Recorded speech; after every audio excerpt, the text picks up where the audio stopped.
that, and I agree with it. Thank you, Jim. Hi, Sherry Hembry. I also agree with everything that's been said here. That's all. Now, for all three of you, it's both. Sorry, I'm Sherry Bill. I thought I signed attendance and not to speak, but I will go along with these people. I do agree with everything that's been said. Well, darling, thank you very much. Sherry Bill.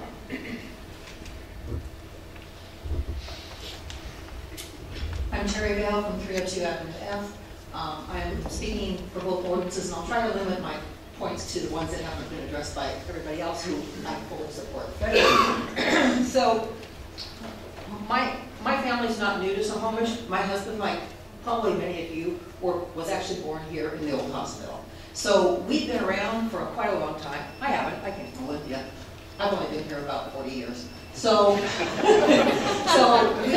we feel, we like the way things have changed. We like the way things have evolved, but this is not appropriate for why we chose to live here.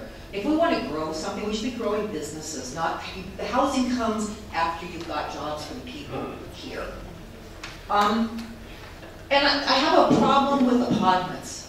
It sounds too upscale. Number one, it glamorizes something that really is, I like the term flophouse because that was probably more appropriate for what it will probably become in the long term.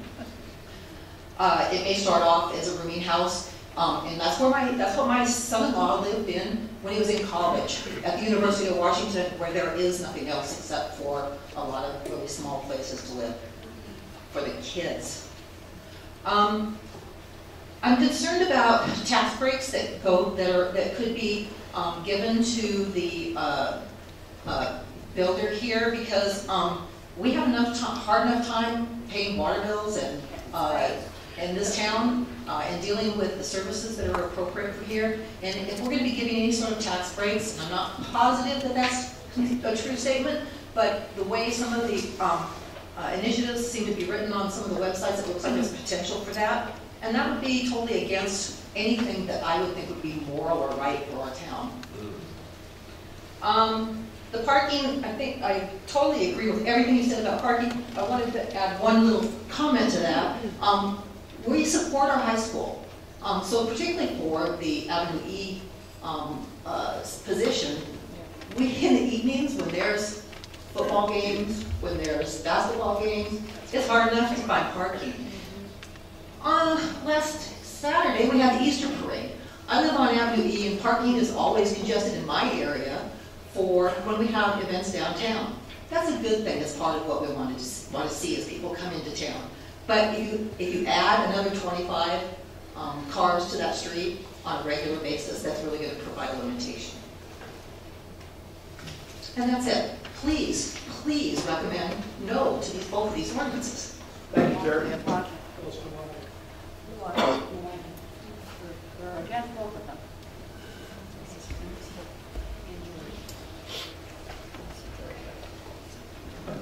Harry Halliburton, 402 Avenue B, and this is the first time I've been to a planning commission. I thought it was a sign-in sheet too, but frankly, it shows how important it is. I'm here, and that this is key to this city. We moved here 4 years ago because of the decisions you made years ago to keep this a small community. Please do not veer from those past decisions. This is a horrible idea on both of these issues. Parking is terrible and that around the high school. I agree with that. And everything Mitch said, I completely agree with. He said what I would like to say. So thank you. Thank you, Harry. Hi, James Watson Avenue, J 305. I'd like to know how the city plans on replacing the taxes that they're going to lose when the property values go down in the neighborhood. Sure we can't afford it. Careful, folks. No. Pretty much big main issue for y'all to think about.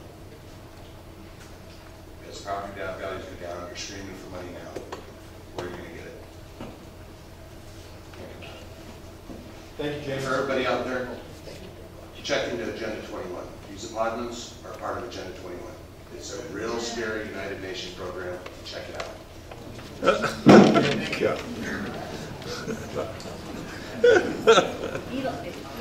Is Deborah gonna speak? No. Bob Maisley, Avenue D, 420, and I'm going to speak for both of them. Thank you. My real, I guess, pet peeve here has to do with your sewer system. And what is going to happen to the sewer system when you add all these people onto it? I have spent close to $24,000 fixing my system into your system. That was about 10 years ago. And in that time, I got to see a nice video of your system on Avenue D. I can't speak for the rest of the system. But Avenue D's got holes in it. So I know you guys are going to get around and get that thing all fixed up and everything. But I can't see for the life of me why you want to add something like this, put a burden on it, and not have the infrastructure fixed. I happen to agree with everything in here, and I'm just strongly no. Thank you very much. Thank you, Bob. Debbie, I have your name tonight. On both issues? Yes, both. And her name is Susan Bjorling. She lives at 219 Avenue. Debbie? Oh, she just did. Would you please, for the record, state your address again for us? I'm reading a letter from my sister who lives at 219 Avenue E. And her name is? Susan Bjorling. Okay. Let me get to the top.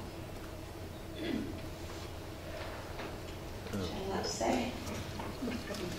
Can you say it 3 minutes? Yes. My name is Susan Bjorling. My husband and I both grew up in Snohomish, attending school in the district elementary through high school.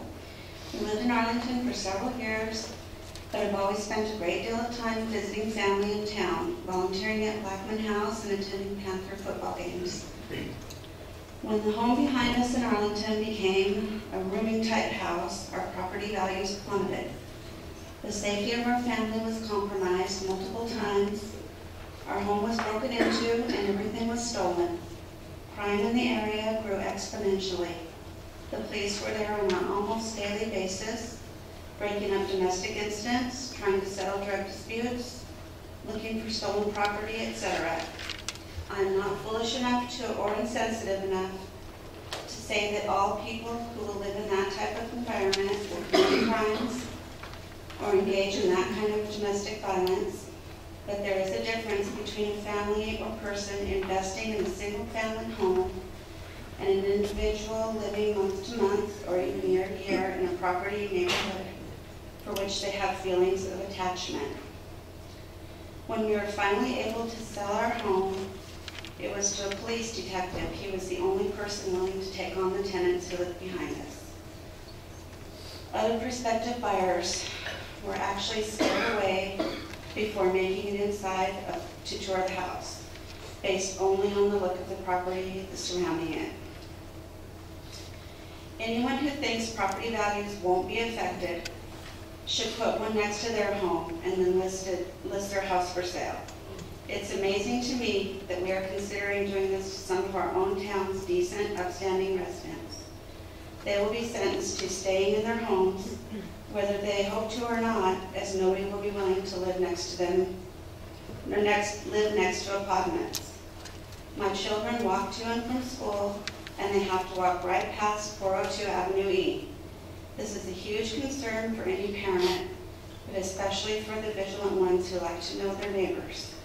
My husband and I stand a much better chance of getting to know people who've invested in our single-family neighborhood than those who will be one of the 27 apartment dwellers.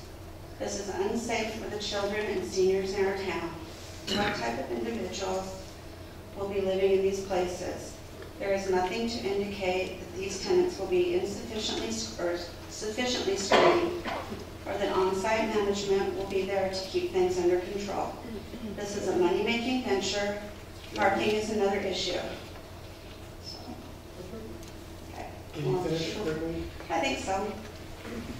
There is not enough, and I don't appreciate the developer saying that the high school will be the overflow parking. Debbie, that's, thank you.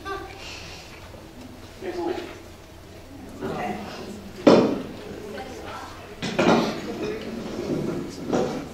Carol Barnes, I live at 420 Avenue E, and I'm speaking against both of the ordinances. will be brief, as many others have repeated, have said things that I have written, but I will submit my written testimony. I would just like to mention, large cities don't always do things right, but in this case, I think there are 2 large cities in the United States who have done it right. They have taken the time to study their city and their city's needs. One of those is New York City. In July 2012, the mayor of New York instituted a study, a contest after a several-year study on the need for small apartments.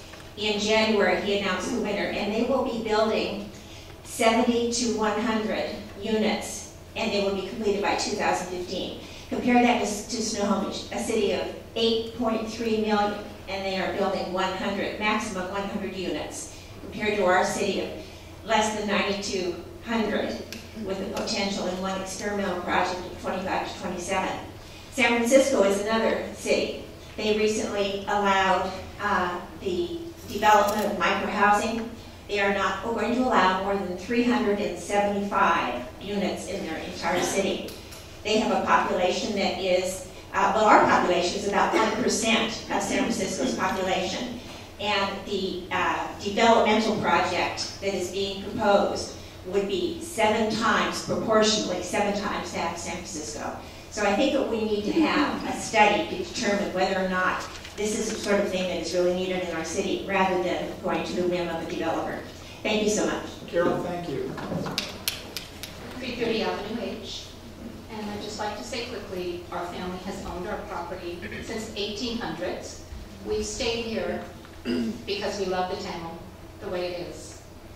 We'd like to not see it change. I recall my father, before he passed away, saying that Snohomish used to be called the Garden City.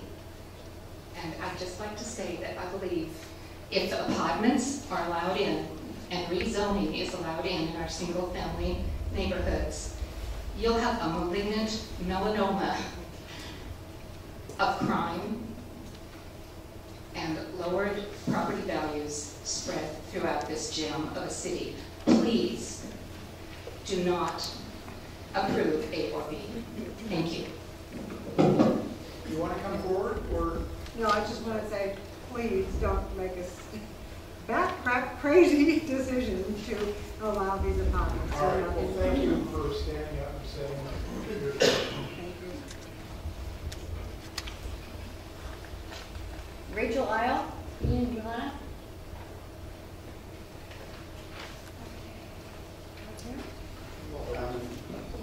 I came from a high-density area in Seattle where there was no parking at all, and I had to pay $100 a month for a garage off-street. And I live on Maple, and my parking's disappearing because across the street they're selling trucks in front of my house. Martin, are you addressing both A and D? Yes, but I just can't believe that this was even considered in the first place. It's just, the whole thing just seems totally outrageous, and it's like some kind of a bad joke. And I just hope that everybody realizes that this will not work in our lovely town. But I moved here for gardening. I have a lot of tours in my garden. If I lived in Avenue E, I would have to cancel all the tours because no one would find a place to park. Parking is important for company, for parties. We need extra places, not less. We need more. Thank you. Well, thank you. It's 416 Avenue D, and I'm against both. The main reason I moved here to Snohomish over 12 years ago was because I've been shopping here for years at the quaint town of downtown Snohomish. Antique capital, so on and so forth. That's what we're known for. We've got garden tours here, checking those out from Seattle where I live, as well as the home tours and the parlor tours. So I ended up moving here because that is what I aspire to be around and have with me at all times. I mean, I can walk at night through my neighborhood and say hi to people and not worry about being attacked or molested in any way. In Seattle, that wasn't the case, and that's one of the reasons I left. So, coming here to a single-family historic district is what I wanted, and what I hope will be maintained here. These ordinances have no place in this town, honestly. The apartments are having problems in Seattle anyhow, and this specific developer is having issues there as well, pretty well documented. I'm very much against the administrative-only approval of our planning director to do what he wants with parking requirements. That's absurd. And that will just lead to a cancer that goes on and on. It's just a smoking gun and create all kinds of trouble. So I highly would have you consider that in your decision-making and be against that. The infrastructure in this city is in very poor shape. My neighbor Bob mentioned the sewer line in Avenue D, which has holes in it. It has to be routed out every year. And this is on video, it's public record, we know about it, but there's no money to do anything about it. We have water lines that are in bad shape. No money to do anything about it. And if our tax values go down, you're going to have less money to do anything at all about it. So, you know, putting this kind of pressure on one property in a single family area is really ludicrous. I mean, a boarding house in a single family historic district. That doesn't sound like the interior capital of Washington. Thank you. Thank you, Doug. You're doing fine. I'm a business owner in this lovely city. I've been in this community for 40 years. I have a bed and breakfast. During the construction, we had to meet all the standards that were required. I had to provide off-street parking. You can have up to 3 rooms, but need to provide those extra spaces for parking, plus your own. I know of one family that had to work very hard to meet those requirements because they lived on the end of a street and they had an alley behind them and a block from the high school. The other day I did a tour of our city, visiting many of the newly constructed attached homes and condos. All had off-street parking, and some of this construction was very large with multiple units, but they had to provide a space off-street. Businesses all over town have to provide parking in proportion to business needs. Doctors' offices, banks, hairs, dentists, fitness places, realtors, libraries, drugstores, restaurants, the pool, whatever. There's so many things that they have to have parking. This is not time to change the parking to accommodate the experimental pods. I was amused when I read the quote made by our city manager, Larry Bellman, in the Everett Herald. And this is the quote: "The city has no stake on this issue," referring to the pods.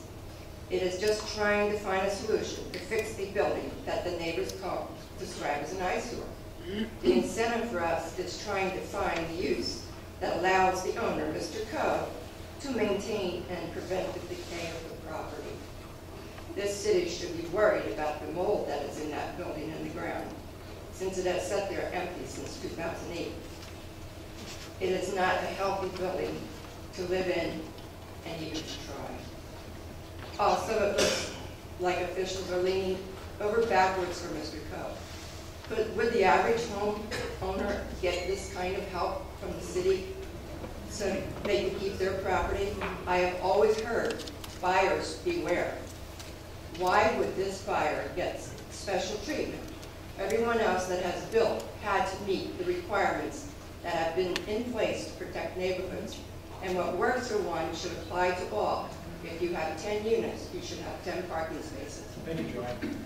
Okay. For to come here in 2007 because we had a dream to start a company for humanitarian aid and organizations wanting to help on a global scale, and we needed a port city, and we thought Everett was a good choice. I got here first with a 26-foot moving truck, and he got discouraged and took off for Africa. I had been renting a garage apartment for $750, which was raised to $850 before I actually was evicted and lost everything I owned because he went to Africa instead. I have a disability, but I qualify for some Washington State disability and federal assistance for food. I have a history of working for Fortune 500 companies, so to find myself in this crisis situation was pretty traumatic for me. I was just over 50 years old. I contacted every conceivable offer of help for shelters and shared room and board, as many people suggested here. I did have to sell my car to have money to keep my roof over my head, so I did not have a parking issue. I would like it to be known that there is a segment of the community that find themselves in crisis. If I'd had this apartment option, I would have not been in the situation that I ended up in after my eviction. I scrambled for months living with strangers, people from churches that took me in. I ended up with one church willing to pay one night at the Monroe, and I said, what am I going to accomplish in one night? I had finally a family take me in to rent a room. I